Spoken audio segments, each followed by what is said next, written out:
Holistic Spotlight. I'm your host, Sherry Kachanis, with our co-host, Josie Way, and our guest today is Donna Zakin, who's a nurse practitioner. Donna Zakin specializes in holistic and functional medicine. Donna, so would you tell us a little bit about yourself? I started in Western medicine many years ago, and while we were experimenting with each other, part of our training we had to practice on each other, really not experiment. And I discovered that I had high blood pressure and high cholesterol. I was only 21 years old.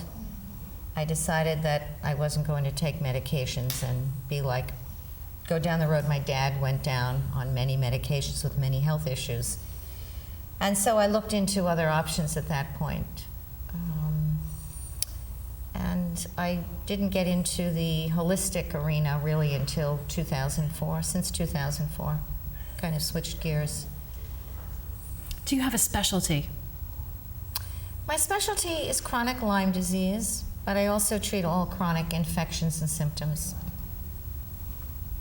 And is the treatment the same for every person? No. When I lecture, I ask people to look around the room, and I ask them if anyone in the room looks like them, and they chuckle, and that's how different we are inside our bodies, as different as we look outside. So no two people get the same treatment. So it's individually tailored to each person who comes through your door? Yes, absolutely. That makes it pretty special. I think so. Yes. I think it's fair to say that I've experienced the holistic healing and the treatments, and I had only experienced it once before with the kinesiological work of testing and evaluating various supplements, medications, testing and evaluating my actual health conditions from various organs and systems in my body. And I know there's yet more to be done as far as testing goes. And it was remarkable, the speed and efficacy, and finally having a diagnosis that I intuitively knew was right.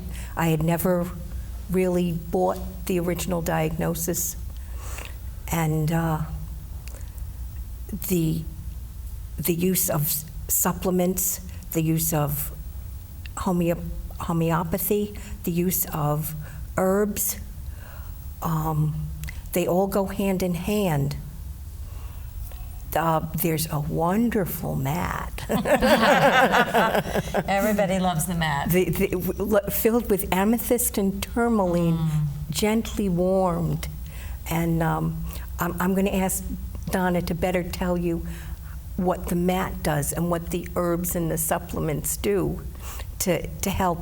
I mean, each one is different for each person's, problems, illnesses.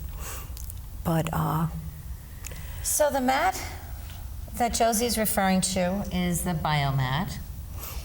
My understanding is that it was originally designed for people with chronic Lyme disease. However, it has many healing properties beyond just people who have Lyme disease.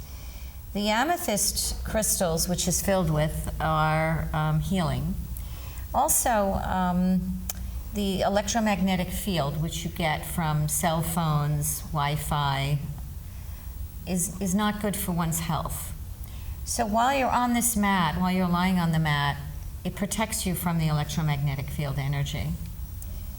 If you put the mat on the highest setting, it actually works as a far infrared sauna, which will detox mercury, metals, chemicals from a person's body.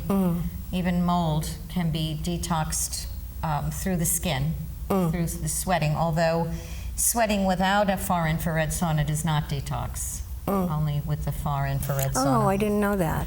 And so the tourmaline, as you know, is grounding. Everybody loves the mat. I think it has a calming effect. People feel relaxed. They usually love the heat as well. So herbs and homeopathy. Homeopathy is an ancient science that nobody really understands how it works. But it's over 200 years old. It originated in Germany. They use plants and flowers, herbs, different naturally occurring things in the plant family, probably maybe from some trees as well. And they dilute them. It could be diluted 100 times, 1,000 times.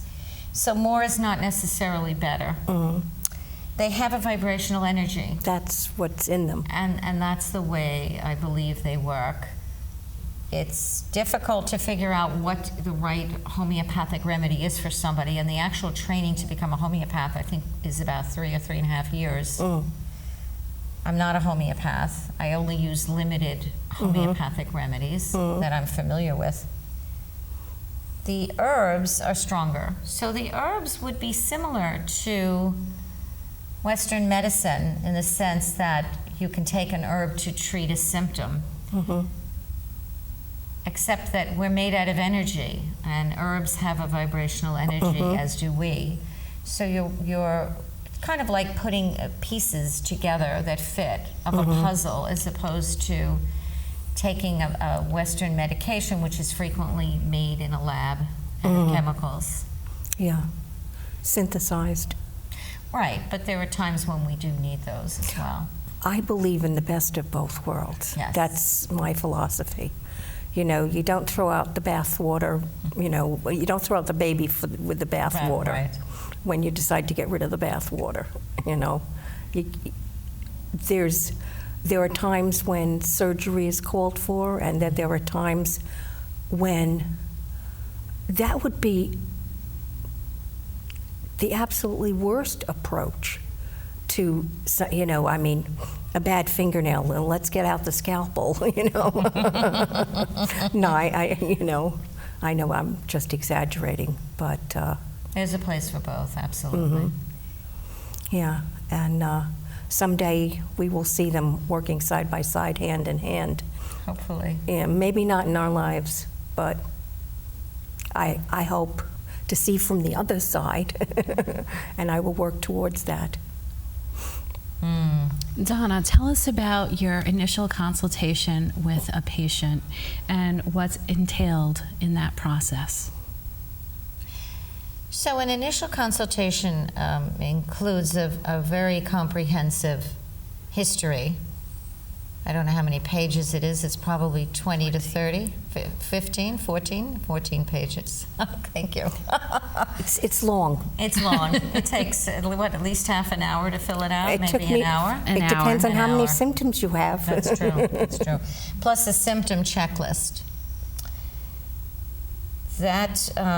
So what I generally do is I ask people, what are your if I had a magic wand, what 3 things would you like me to try to get rid of as quickly as possible? And the other thing that's very important for me to know is how willing somebody is to make lifestyle changes. Why is that important? Because there are 6 or 7 things that make us sick that lead to all chronic symptoms and chronic diseases. And a couple of them are related to our diets. So if somebody has no interest in making any changes with what they're eating, it's possible that they will not be able to recover their health. So nutrition is much more important than we've been led to believe. Absolutely. Absolutely. Yeah. And that's an integral part of the healing process for your patients? It is, because again, food has a vibrational energy. So we want to eat real food, which would be fruit, vegetables, nuts, seeds, some animal products, as opposed to packaged, processed things that have other things in them that may not be as healthy. Do you recommend, you're saying packaged products, so also maybe even breads and things such as that to avoid for people? Well, probably at least 50% of the population it's now known, have a gluten intolerance. So gluten is the protein in bread that's difficult to digest.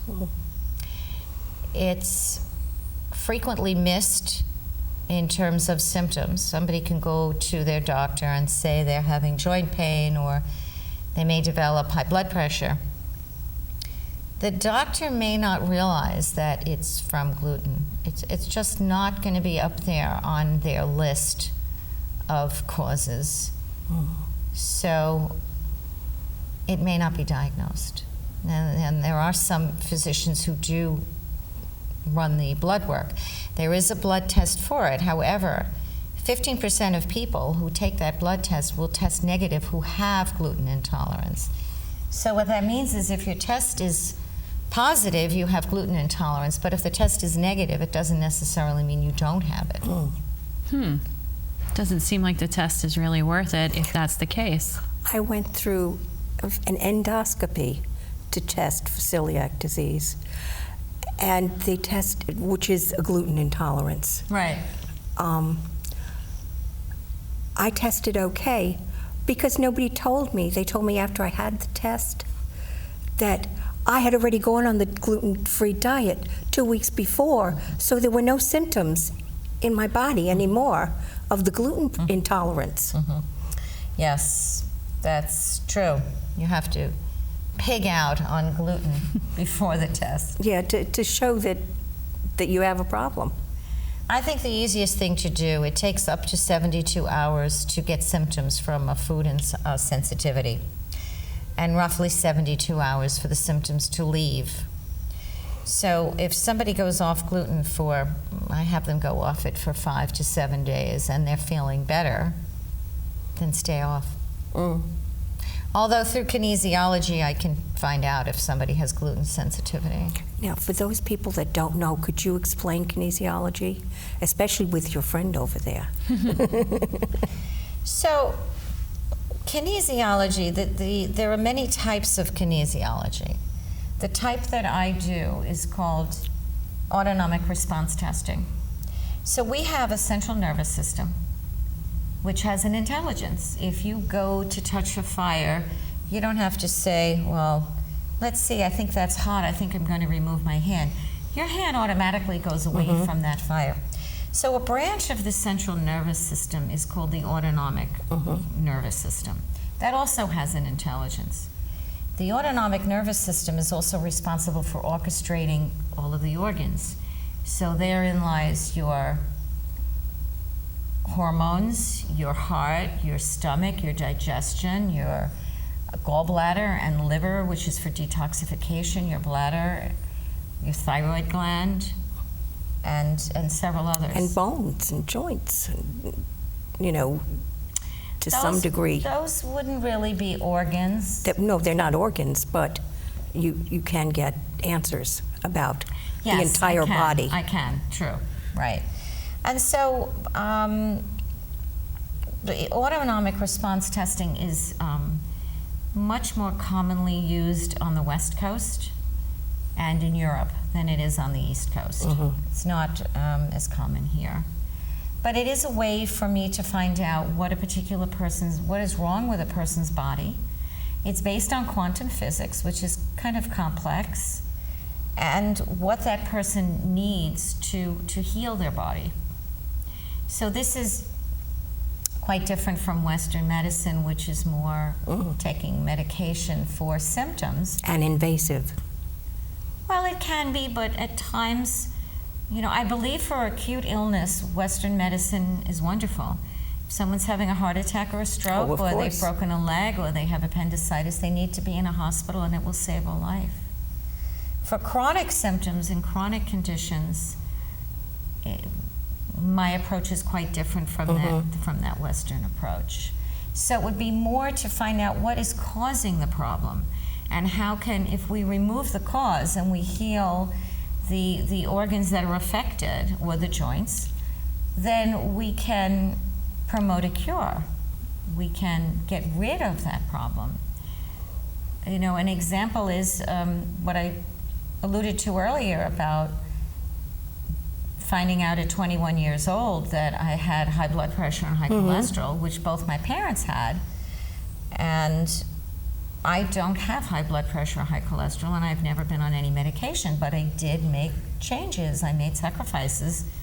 I gave up coffee. I was careful not to have processed foods that have salt in them.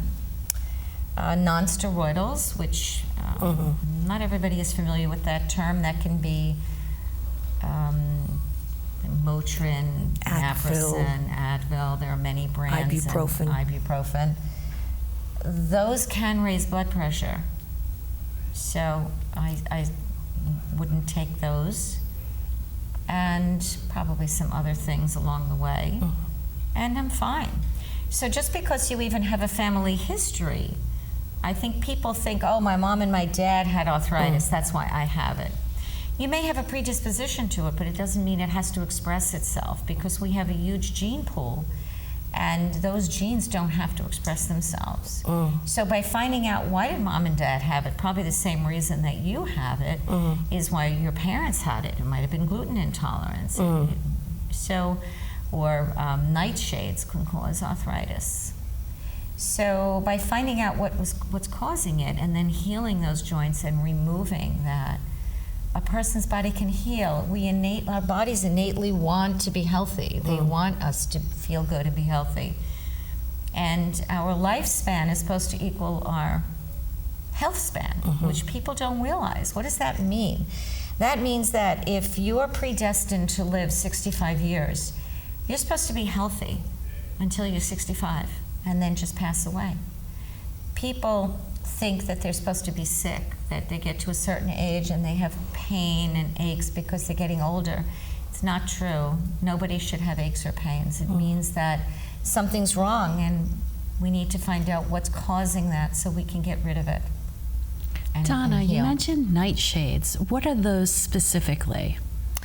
So nightshades are a group of foods that have a substance in them that certain people's bodies are not able to break down. Okay. So potatoes, nicotine, eggplant, peppers, tomatoes. Did I say tomatoes? Yes. It's okay, you said it twice. And I'll say it again, no. So I think that's pretty much it. Do they cause joint pain in some people? They can. They can also cause migraine headaches. Ah, okay. Good to know. But not in everyone. Not in everyone, exactly. And because it's a delayed reaction, somebody may eat tomatoes today and get a migraine in 2 days and think, oh, I have no problem with nightshades. I didn't get a migraine today. But through kinesiology, you could probably pick that up. Absolutely. Things that are less obvious. The interesting part, though, is knowing what questions to ask, so that you do pick up the harder to diagnose items. But you've learned after a while, well, if this person's having migraines, nightshades might be a cause. Right. It's one of many. The nitrates, sulfites, there are many chemicals. Yeah, those are the chemicals. And food additives that can trigger migraines, as well as perfume, as a bright sun, not enough sleep. Isn't caffeine in chocolate or? You know, people say that. I've yet to really see somebody get a migraine from those things. I haven't found that anyone that's eliminated those things not get any more migraines. And actually, some of the medications for migraines have caffeine in them. So I'm not so sure that that's really accurate for most people with migraines. Yeah, because they used to suggest that you stayed away from chocolates and stuff. That was what they thought. I think there are people that are still saying that, because I've had patients come and say things like that to me.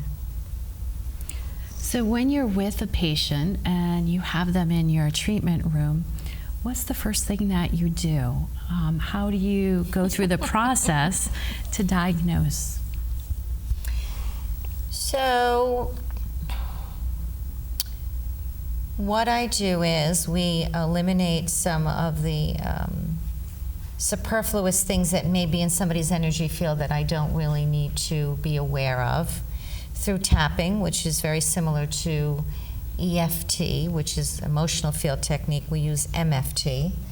And then we use a third party's arm who's healthy, because it's the most scientific and reproducible way of doing this type of kinesiology. I scan a person's body, so if I touch somebody's head and they have a weakness in their brain, I am actually disturbing the flow of blood and their nervous innervation, and so I'll get a certain response in their arm, in the person whose arm I'm using, as a change in the arm. And so that's basically what I do. I go through and scan the different organs, and when the my assistant's arm changes, it's a change in position. It may be locked or it may be down. It depends on what I have in the energy field as to which way it will go. That signifies to me that there's a problem. So then I say, well, okay, what is causing this problem? Is it a chemical? Is it a heavy metal? Is it a food? Is it a structural problem? Is it an infection? And so I go through my list of 6 or 7 things that may be causing it, and I find which one it is, and then I find out what that organ needs to, so that it can heal itself. How can I assist it in healing? And sometimes assisting it in healing would be supplements that are made from food, or? Yes, I frequently use organic whole food supplements. As well as possibly herbs as well. Right. Herbs, homeopathy, sometimes all of the above. Those are mostly what I use. Okay. And the lovely mat. There's other things too, such as, do you incorporate other therapies, such as color therapy? Color therapy. So color therapy is a lot of fun. So we're made out of energy, and energy has vibrational energy. And so for us to heal, we need different vibrational energies at different times, which is what stones do, like your necklace and Sherry's necklace. They have healing qualities. So does color. Well, stones are color, but just color in and of itself has healing properties. So I have a box of rainbow glasses, colors of the rainbow, and people really love the glasses because the color, I intuitively know which color they need. A lot of times they either want to buy them or they want to know, they don't want to take them off, because they're giving, that color has a vibrational energy, and it's giving them something that their cells in their body needs to help them heal. So you use a variety of methods in your process to help people heal. Yes. Depending upon how ill a person has been and for how long, what would be an average of, let's say, somebody who was ill for a year? That how long do you think it would take, or would it be individual with each one? It's individual, but it also depends on their diagnosis. I have had people come for 1 or 2 treatments. That's all they need. It's just figuring out what's wrong, eliminating it, healing that organ or organs, and they're good to go. Yeah, like the calcium that you told me about, that for tremors. You know, that should eventually be That will very go away. quickly go away, Yes. compared to my other problems. It really depends. It doesn't necessarily depend on how long somebody's had a symptom. Somebody can have migraines for 30 years. When we find out what the trigger is, they can be free of migraines just by eliminating what was triggering it. If somebody has advanced arthritis from, let's say, nightshades, it may not be possible it really depends on how much damage has been done to the joints as to how much healing we can be able to expect. But certainly there should be some relief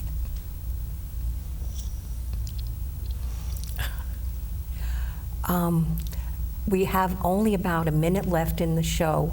I think that was Spirit telling us that. A little loudly. That noise. If there was one thing that you would like to say about having a holistic practice, that you would like the audience to know, what would that be? Well, I think it's very much mind, body, spirit, Josie. It's not just healing the physical body. The physical body is the last thing that's affected. It's really the thought processes. Thoughts are very powerful. It's the spiritual body. It's the emotional body. And when those things are not in sync, eventually the physical body will be ill. Mm-hmm. Mm-hmm. That actually brings up a question.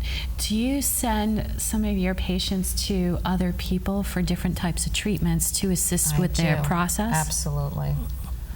Do you find it's beneficial for them? Frequently, yes.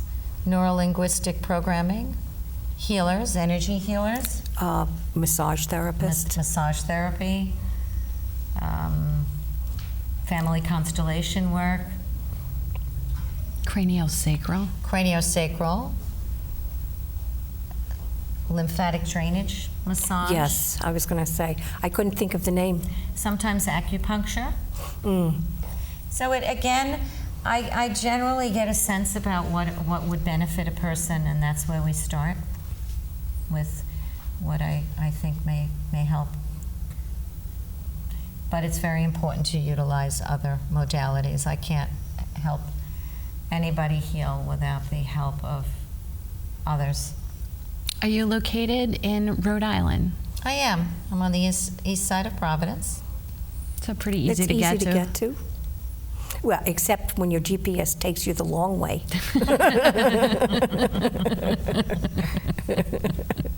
Oh, heavens. Anything else you'd like to tell us about yourself today? No, but I thank you very much for having me here. It's been a pleasure. Yes, you're what my friends called me, a transplant here from New York. Mm-hmm, mm-hmm. And as they said, we'll let you grow here. I love Rhode Island. I feel like I've come home. That's a It's good feeling. place. It is. You know, when you feel like you're somewhere where you're supposed to be. Yeah, and that's very healing. Absolutely. Yeah. Now, some of the things that are less than healing, though, that we didn't talk too much about, you mentioned it, are the environmental pollutions within our homes that can make our homes less than healthy. Yes, very true. I know you suggested turning off the alarm clock, the clocks and stuff like that in the bedroom area while I'm sleeping, and I know there are protections for when you have to be sitting at a desk with a computer all the time. Mm-hmm. That's the electromagnetic field energy. Yeah. Some people are more sensitive to that, Josie, than others. Yeah. It's not really good for any of us, but some people can feel it. And what are the usual recommendations to counteract that? Would stones be beneficial in helping combat EMF? Yes, very much. Which stones would you recommend? Well, obviously amethyst and tourmaline, and black tourmaline specifically, I think is very Hematite for some grounding. people. Hematite, yes. Hematite's been amazing. Well, that's all Especially we for have GI. today. Thank you for joining us on the Psychic Holistic Spotlight. Thank you, Donna, for joining us today. You're welcome. Thank you. You're welcome. And thank you to the audience for being with us. Please come and join us again.